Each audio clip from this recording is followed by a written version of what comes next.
चलिए खबरों में आगे बढ़ते हैं। प्रधानमंत्री नरेंद्र मोदी ने वीडियो कॉन्फ्रेंसिंग के माध्यम से प्रधानमंत्री सड़क विक्रेता से आत्मनिर्भर निधि योजना के लाभार्थियों के साथ बातचीत की। लाभार्थियों से बात करने के बाद अपने संबोधन में पीएम ने कहा कि मैंने स्वनिधि योजना के लाभार्थियों से संवाद करते हुए ये अनुभव किया है कि सभी को खुशी भी है और आश्चर्य भी है। पहले तो नौकरी वालों को लोन लेने के लिए बैंकों के चक्कर लगाने पड़ते थे। गरीब आदमी तो बैंक के भीतर जाने में भी सोचता था कि वो जाए या फिर ना जाए, लेकिन आज बैंक खुद आ रहा है। उन्होंने बैंक कर्मियों को धन्यवाद दिया और उनके काम की सराहना की।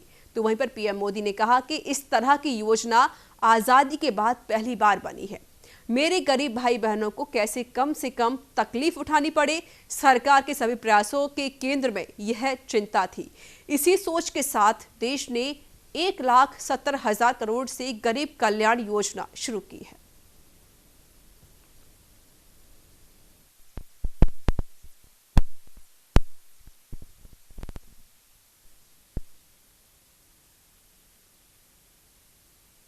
तो यूपी में स्वनिधि योजना के लाभार्थियों से प्रधानमंत्री नरेंद्र मोदी ने वीडियो कॉन्फ्रेंसिंग के जरिए बातचीत की और उन्होंने कहा कि आज़ादी के बाद पहली बार ऐसा हो रहा है कि गरीबों के बारे में सोचा जा रहा है, उनके लिए योजनाएं बनाई जा रही हैं।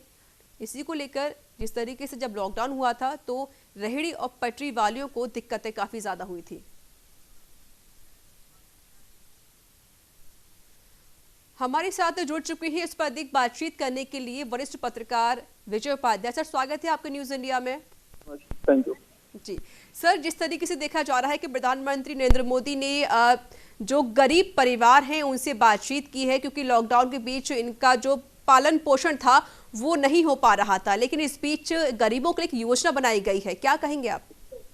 देखिए, ये शानदार है और बहुत अच्छी बात यह है कि पटरी गुमटी ठेले वाले जो स्ट्रीट वेंडर हैं उनको बहुत दिक्कतें आई, क्योंकि इनकी जो साइकिल है वो टूट गई। जो इनकी कंटिन्यूटी थी, बराबर रोज ये ठेला लगाते थे, रोज इनकी इनकम होती थी। तो जब लॉकडाउन हुआ तो इनके व्यवसाय पे ब्रेक लग गया और जो इनके पास पूंजी थी वो इनके खाने पीने पे खर्च हो गया, परिवार के भरण पोषण पे खर्च हो गया। तो जाहिर है इन्हें फिर से व्यवसाय शुरू करने में दिक्कत थी।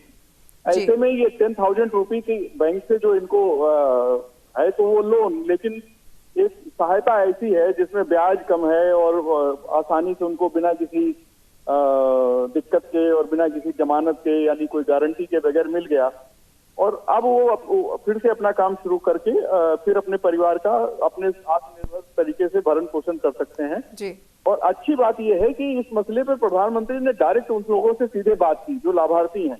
इससे हुआ ये कि बैंकों के ऊपर भी प्रेशर है कि वो इसमें कोई भ्रष्टाचार नहीं करेंगे। नहीं पता लगा 10,000 का लोन करें और 2,000 मैनेजर सब खा जाए, जैसा होता रहा है हिंदुस्तान में बाकी योजनाओं में। जहां गरीबों को के लिए कोई मदद की योजना आती है, पता लगता है कि उसकी सहूलियतें हैं वो तो बैंक और दूसरे कर्मचारी, राजस्व विभाग के कर्मचारी खा जाया करते थे।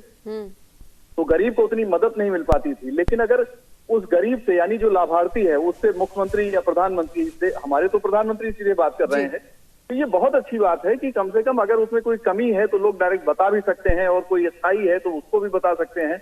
तो ये डायरेक्ट सीधे संवाद का जो असर है वो बहुत ही अच्छा है। बिल्कुल आपने सही कहा सर। जिस तरीके से आपने बोला था कि जब भी कोई योजना लेकर आई जाती है तो चाहे वो बैंक कर्मचारी हो या फिर अधिकारी गण क्यों ना हो, वो सारा पैसा खा लिया करते थे, क्योंकि जो गरीब परिवार है वहां तक पैसा पहुंचा ही नहीं करता था। लेकिन एक अच्छी पहल और एक अच्छी मिसाल पेश की प्रधानमंत्री नरेंद्र मोदी ने कि वो खुद वीडियो कॉन्फ्रेंस के जरिए उनसे बातचीत करते हैं, उनसे हालचाल लेते हैं, यहाँ तक कि पूछते हैं कि उनको क्या क्या लाभ दिए जा रहे हैं। हाँ, यही अच्छी बात है। और इससे क्या होता है कि दूसरे जो लाभार्थी हैं जब वो बैंक में जाएंगे, एप्लीकेशन देंगे कि भाई मुझे भी 10,000 रुपए की मदद चाहिए, मुझे अपना ठेला लगाना है या अपना कोई बिजनेस शुरू करना है, तो बैंक के लोग उसके साथ कोई गलत बर्ताव नहीं करेंगे, करप्शन नहीं करेंगे, उसको लूटेंगे नहीं, क्योंकि उनको ये भय है कहीं ऐसा ना हो कि बाद में प्रधानमंत्री इसी व्यक्ति से पूछ लें कि तुम्हें ये सहायता मिली तो तुमको क्या फायदा हुआ, तुम्हें दिक्कत तो नहीं हुई, और कहीं उसने शिकायत कर दी तो फिर इनके लिए दिक्कत होगी। बिल्कुल, क्योंकि सर आजादी के बाद पहली बार ऐसा हो रहा है कि अब गरीबों के बारे में सोचा जा रहा है। खुद प्रधानमंत्री नरेंद्र मोदी ने स्वनिधि योजना वो लेकर आए हैं, साथ ही साथ उनसे बातचीत भी करते हैं। लेकिन सबसे बड़ी बात ये भी है कि जिस तरीके से आपने भी खुद कहा कि जो अधिकारी गण होते हैं, बीच में जो बिचौलिया होते हैं, वो उनका पैसा खाया करते थे, लेकिन अब ऐसी नौबत नहीं आएगी। और इसी वजह से शायद जो बिचौलिया है उनको अब डर भी रहेगा।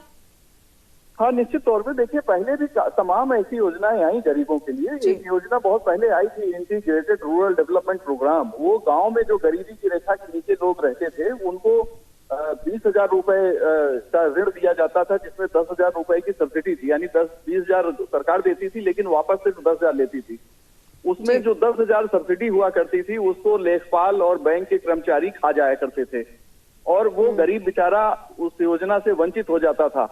उस समय हम लोग, मतलब जो पत्रकारिता जगत के पुराने लोग हैं, वो इस IRDP योजना को, जो इंटीग्रेटेड रूरल डेवलपमेंट प्रोग्राम था, उसको कहते थे आई रकम डकारो प्यारे। उसका फुल फॉर्म लोगों ने इस तरह से रख दिया था क्योंकि उसमें करप्शन बहुत ज्यादा था। लेकिन अगर उस समय के हमारे जो शीर्ष पदों पे बैठे हुए लोग हैं, अगर उसकी मॉनिटरिंग इस लेवल पे करते कि लाभार्थियों से सीधे पूछें कि तुम्हें पूरा लाभ हुआ, तो वो बताता नहीं साहब 2,000 लेखपाल ने ले लिया, 3,000 बैंक मैनेजर ने खा लिया, 2,000 रुपए बैंक अकाउंट वाले ने खा लिया।